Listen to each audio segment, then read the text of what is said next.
E aí, como é que eu consigo fazer a estilização desses elementos, certo? Uma opção que a gente poderia utilizar, tá? Então, deixa eu só apagar essa parte para mostrar para você. Uma das opções é a gente utilizasse a estilização aqui dentro dessa própria propriedade style, tá? Então, como se a gente, às vezes, quando está aprendendo CSS, a gente não chega lá e a gente aprende que pode colocar o CSS dentro do próprio HTML, né? Então, colocar dentro da própria página, tá? Então, é a mesma ideia, você consegue aqui colocar elementos de estilo, tá? Então, para isso, a gente abre e fecha chaves e depois abre e fecha chaves novamente para colocar algum código que eu queira aqui. Então, se eu quisesse colocar, alterar alguma coisa, então, se eu quisesse colocar um flex, por exemplo, para ele ter um espaçamento de 1, né, ocupar o espaço de 1 lá na view com relação ao flex. Então, eu poderia aqui colocar vários elementos de estilização separados por vírgula, tudinho aqui dentro, tá? Outra opção que a gente tem, para não ficar assim bagunçado, né, então ficar tudo aqui dentro desse código, é a gente fazer do jeito que estava antes. Então, eu coloco essa propriedade style, mas em vez de botar a própria estilização aqui dentro, eu vou chamar um outro elemento, tá? Que é esse styles aqui, essa constante que a gente definiu aqui embaixo, tá? Então, a gente usa aquela propriedade que eu falei para vocês, que é a style sheet.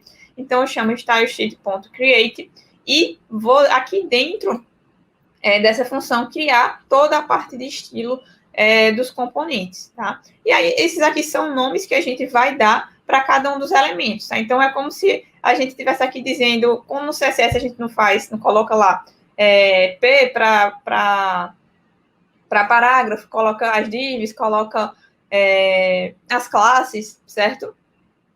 Então, a gente faz tudo isso lá no CSS. Então, aqui é bem parecido, só que aqui a gente não tem basicamente essa definição que já tem dos parágrafos, de todos os elementos lá do HTML. Aqui a gente vai dar nome para esses estilos, tá? Então, aqui é um nome que você pode dar qualquer nome, tá? Então, aqui eu botei container, title para título, input para input. E aí, como é que ele sabe qual elemento qual componente vai ter esse estilo, tá? Então, a gente vai justamente aqui no style, a gente vai chamar a constante, então vai botar styles, ponto, e vai colocar o nome que a gente definiu ali embaixo, né? No caso, para esse texto, basicamente vai ser title, que foi o nome que eu dei ali embaixo, tá?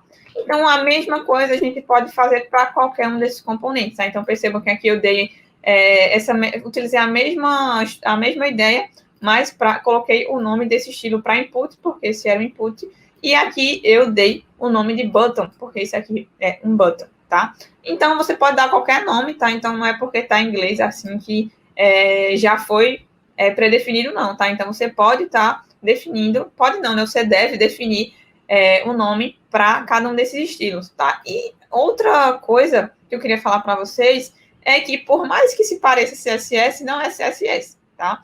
Então, percebam que lá no CSS, a gente geralmente coloca, para separar uma palavra da outra, a gente vai botar um hífenzinho, né? Então, background color, background, hífen color, tá?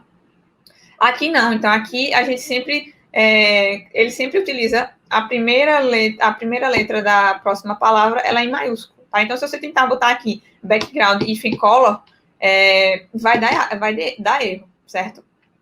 Então, você tem sempre que estar utilizando essa estrutura, certo? Então, percebam que aqui também a gente precisa botar aspas para estar colocando a cor, então separando aqui por vírgula, e aqui dentro também, ele vai ter toda essa estrutura aqui.